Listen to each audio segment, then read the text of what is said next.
네, 강재원의 트리플 P 시간이죠. 강재원 전문가 모셨습니다. 전문가님 안녕하세요. 네, 안녕하십니까. 네, 반갑습니다.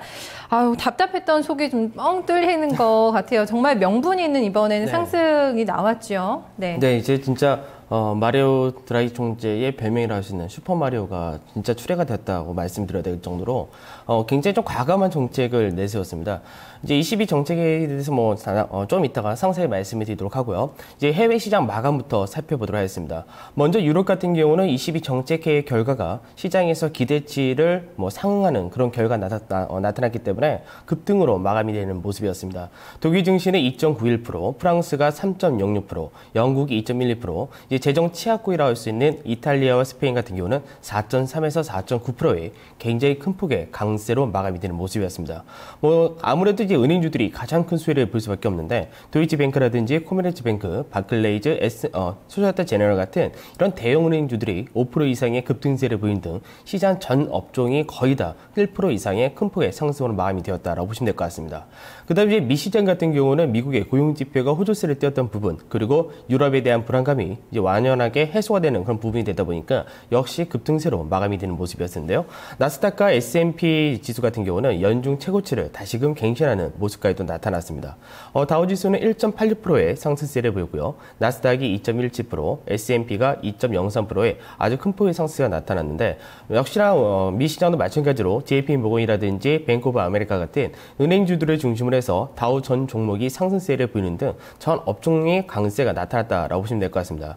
특히 이제 낸드 플래시 관련해서 공급 부족설이 나오면서 이들 관련 업체인 마이크론 테크놀로지라든지 샌디스 같은 이런 업체들은 7에서 8% 정도의 급등세가 나타나면서 특히 필라델피아 반도체 지수는 3.65%의 굉장히 큰 폭의 상승으로 마감이 되는 모습이었습니다. 네, 강력한 이번에 이 드라기 총재의 리더십을 확인을 했습니다. 발표가 나왔는데 조금 더 자세하게 좀 중요한 부분들 좀 짚어주세요. 네, 드라기 총재가 처음에 이 세부적인 정책을 발표하기 전에 먼저 했던 얘기가 있었습니다. 바로 ECB가 유통시장에서 위기국의 국채를 매입하는 것은 협약을 위반한 것이 아니다라고 먼저 전제를 깔고 이야기를 했는데요.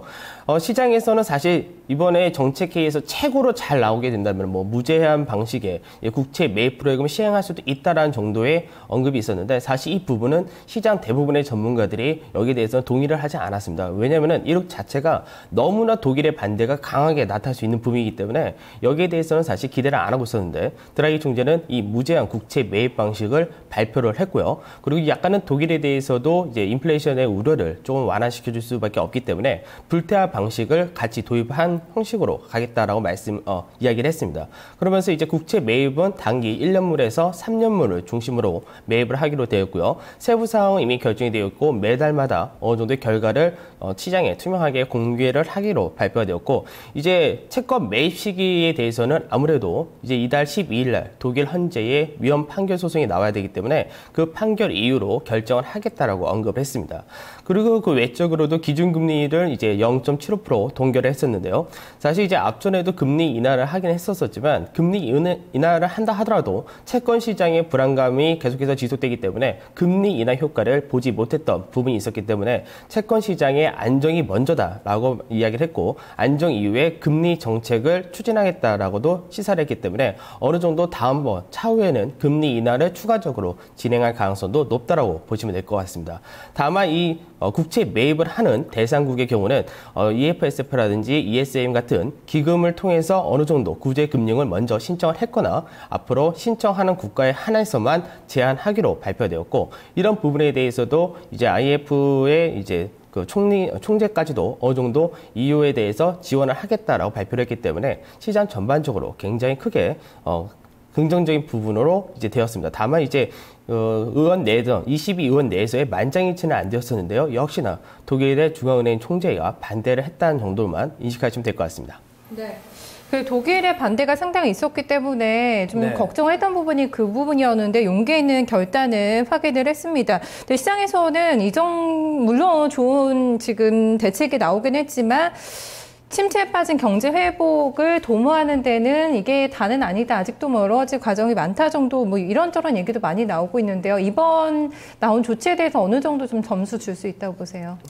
저는 이제 시장에서 이번 조치에 대해서 뭐 100점 만점을 이야기하자면은 저는 최소 80점 이상은 줘야 되지 않을까 그렇게 판단을 하고 있습니다. 제 개인적인 의견이기도 하지만 사실 유럽 시장에서 지금 이런 그 조치를 통해서 바로 유럽 자체가 이제 경기가 회복이 된다거나 그런 조치는 분명히 아닙니다만은 시장에서 우려감, 그러니까 불안감이라는 부분이 유로존이 만에 하나 잘못하면 해체할 수 있다라는 불안감까지도 시장을 해소시켜 주는 것이 먼저이기 때문에 불안감이 해소가 된다면은 기업이라든지 가게에서 어느 정도 이제 심리적으로도 안정성을 찾을 수 있고 그런 부분이 투자로까지도 이어질 수 있기 때문에 이 부분에 대해서는 사실 상당히 좀 긍정적으로 바라보고 있고요. 스페인이나 이탈리아 같은 유로존 내에서도 3, 4위의 경제 규모를 가지고 있는 국가들이 앞으로 향후 조달되는 금리 자체가 좀 낮게 형성이 된다면은 추가적인 부양책을 쓸 수 있는 가능성도 높기 때문에 우선은 시장에서 이번에 국채 매입 프로그램을 가지고 앞으로 유로존에 있는 모든 문제가 해소가 되었다. 그리고 앞으로 유럽이 좋아진다. 여기까지는 해석할 수 없겠지만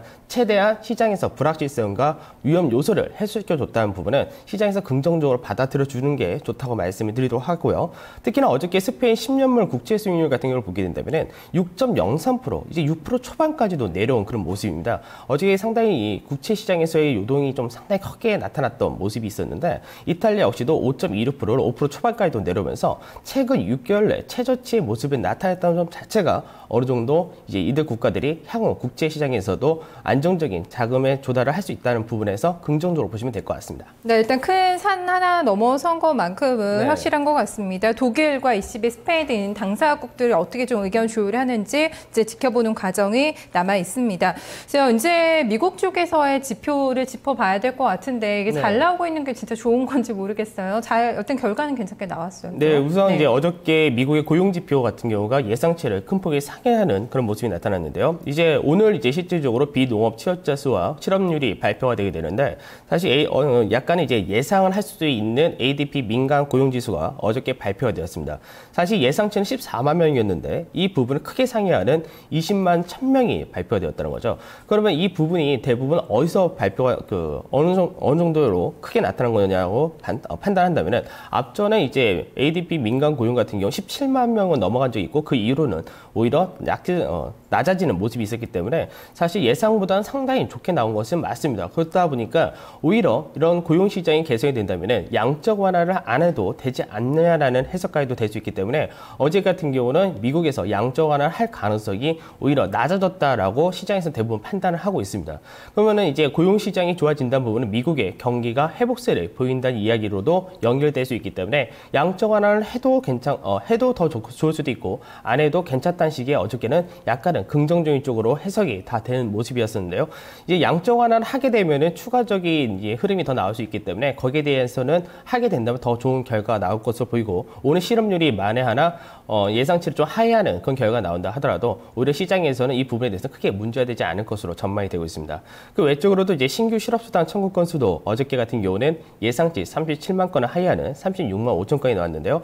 사실 이제 한 달 내로 본다면 가장 최저치를 나타내기는 했지만 4주 평균이 37만 1,250건이기 때문에 여전히 신규 실업수당 청구 건수는 높다라고 보셔야 될 것 같습니다. 그 외적으로도 이제 어저께 미국의 ISM-P 제조업지수도 발표되었었는데 52.6이 예상치였었는데 이거를 상회하는 53.7이 발표되었기 때문에 지금 미국에서의 서비스업 시장에서는 어느 정도 그 시장에서 회복세를 계속해서 이어지고 있다라고 보시면 될 것 같습니다. 네, 사실 아직까지는 조금 애매하죠. 버냉키 의장이 확실하게는 코멘트를 내놓지 않고 있는데 네. 이 양적 완화의 물꼬를 틀 관건이 이제 고용 지표였잖아요. 네. 지금 고용 지표가 그러니까 오늘 발표된 이런 실업수당 청구 건수가 또 예상보다는 좀 줄어든 것으로 나오고 있는데 51%로 보셨잖아요. 지금까지는 가능성 조금 변화 있나요? 아니요, 거기서? 전혀 변화가 없습니다. 네, 제가 이제 시장에서 양적 완화를 보는 관점은 미국에서의 고용 시장이 일시적으로 일주일이 좋아진다 그리고 한 달이 좋아진다를 보는 것이 아니라 연율로 보게 될 경우 그리고 미국에서의 전체적인 실업률을 떨어뜨릴 수 있는 수준이 된다는 부분은 그리고 재정 절벽이라는 이슈 그리고 그 외적으로도 기업들의 투자가 망설여지고 있다는 부분. 그러니까 선제적인 조치를 취한다면은 여전히 저는 9월달 FOMC에서 어느 정도 할 것으로 보고 있고, 만에 하나 9월달 FOMC에서 하지 않는다면은 연내에 양적 완화라든지 추가적인 부양책은 없을 것이다라고 이제 말씀을 드리도록 하겠습니다. 네, 사실 선물 꾸러미를 가득 지금 줬습니다. 해외 시장에서 던져줬는데 열렬한 반응이 나왔었거든요. 해외 증시에서는 우리 증시도 그만큼 좀 화답을 할 수가 있을까요? 네, 충분히 가능성은 높다라고 말씀을 드리도록 하겠습니다. 근데 먼저 이제 제가 한 가지 말씀드릴 게, 앞전에 제가 이제 7월 중순이 지났을 때 해외 시장에서 채권 시장의 흐름이 상당히 고평가라고 인식이 되고 있고, 그림 자체가 안전자산을 어느 정도 선호한 것이 아니라 안전자산을 회피하고 주식 같은 위험 자산을 선호한 흐름이 나오고 있다라고 말씀드렸었는데요.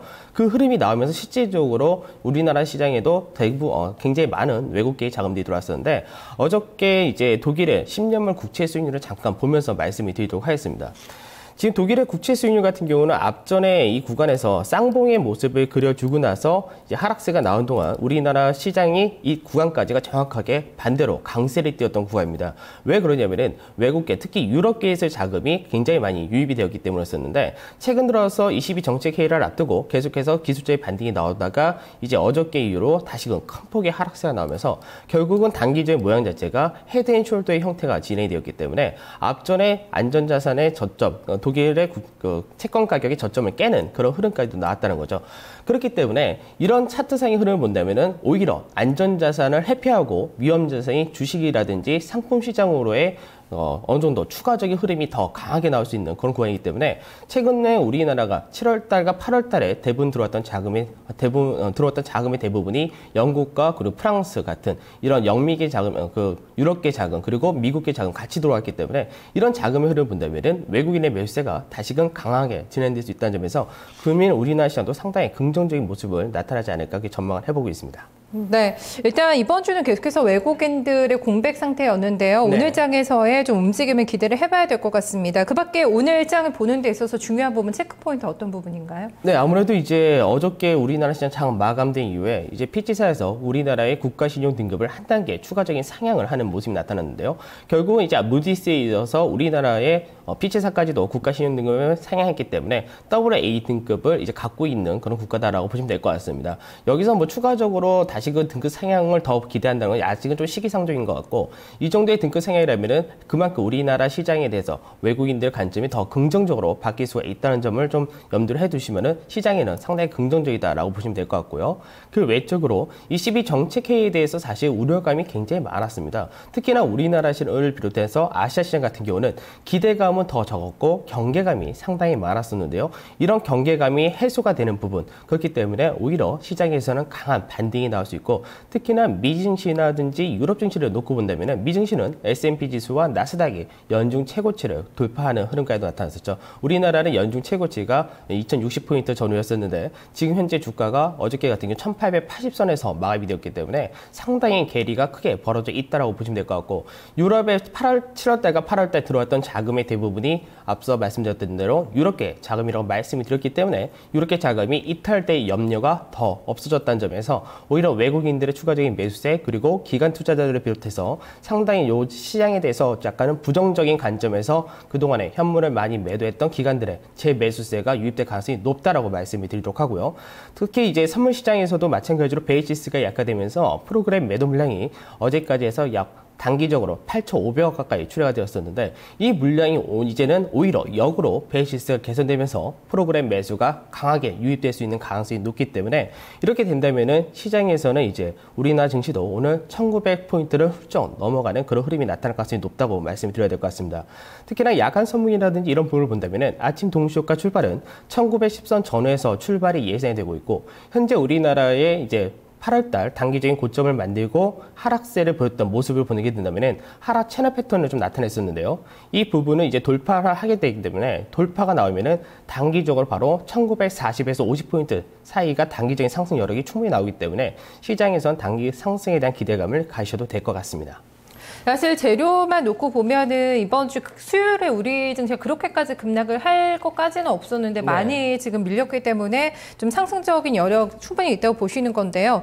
지금 말씀해주신 뭐 2,000포인트 얘기가 나올 정도로 분위기가 또 상당히 좋아지고 있는 것 같습니다. 오늘 장 같은 경우에 일단 ECB의 결정을 확인을 했기 때문에 현금 비중을 조금 더 만들어 놓으신 분들 같은 경우에는 어느 정도에 좀 투입을 해도 될까요? 네, 제가 앞서 말씀드릴 때 오늘 지수 출발은 1910포인트 전후의 출발인데 단기적으로가 1940에서 50이고 중장기적으로는 이제 남아있는 건 다음 주에 이제 헌법재판소의 판결 그리고 미국 FOMC 회의소의 결과인데요. 지금 시장에서의 오늘까지의 분위기 놓고 본다면은 헌법재판소는 어느 합헌으로 나올 것으로 거의 전망을 하고 있고 오히려 지금 양적 완화에 대한 기대감이 약화되었기 때문에 FOMC 회의에서 충격을 받을 가능성이 낮아졌다라고 보시면 될 것 같습니다. 그렇기 때문에 가장 큰 불확실성이 해소되었기 때문에 어느 정도 현금이 있으신 분이 오늘 강세 출발하더라도 나중에 추가적으로 밀릴 때 매수한다라기보다는 어느 정도 일부는 적극적인 매수를 좀 하시는 것이 좋겠다고 말씀드리겠습니다. 네, 추가적인 또 전략 주시죠. 네, 오늘 이제 시장에서 봐야 될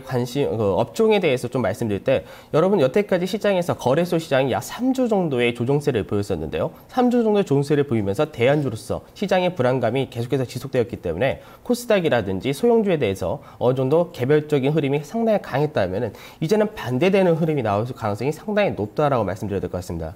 제가 이제 지난주 후반부터 계속해서 코스닥 시장에 대해서 어느 정도 시세 차익을 챙기시고 이제는 거래소 대형주로 분할 매수를 하시라고 말씀을 드렸었는데요. 오늘은 좀 더 거래소 쪽에 더 비중을 실으시고 코스닥 관련해서는 약간 비중을 더 많이 축소하시는 그런 전략을 쓰시는 것이 좋을 것 같고요.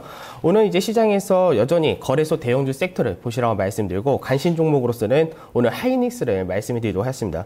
사실 제가 이제 하이닉스 같은 경우는 거의 추천을 잘 안 하는 그런 케이스였는데 하이닉스가 단기적으로 반등이 나올 수 있는 그런 구간에 들어왔고 어느 정도 이제 애플의 신제품 출시에 따라서 하이닉스가 추가적인 모바일 디램이라든지 낸드 플래시라든지 이런 부분에 대해서 납품을 좀 더 할 수 있기 때문에 실적이 좀 개선되는 효과가 보인다라는 점에서 오늘 SK 하이닉스를 단기적인 매수 종목으로 말씀드리고 차트를 보면서 바로 매매가를 잡아드리도록 하겠습니다.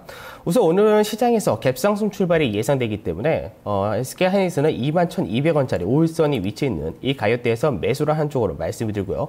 이 가격을 이제 매수해서 강하게 시세가 돌파가 나온다면은 21선이 쌍바닥에 나오기 때문에 직전 고점대를 돌파할 것으로 보고 이제 단기적인 목표가로서는 24,200원을 제시를 해드리고 손절가로서는 짧게 26,600원을 제시해드리도록 하겠습니다. 네, 뭐 많이 밀렸죠. 최근에 역배열 구간에 지금 들어서 있는 상태인데요. 단계적으로만 일단 수익률이 노려보자는 전략이시죠? 네, 그렇습니다. 네, 알겠습니다. 오늘 말씀 고맙습니다. 예, 감사합니다. 네, 헬스장에서 나왔던 이슈들을 자세하게 좀 체크를 해봤습니다. 오늘 시장에 적용시키면서도 종목에 대한 힌트까지 얻어봤는데요. 여기서 2부는 마무리 짓고 잠시 후에 다시 3부로 돌아오겠습니다.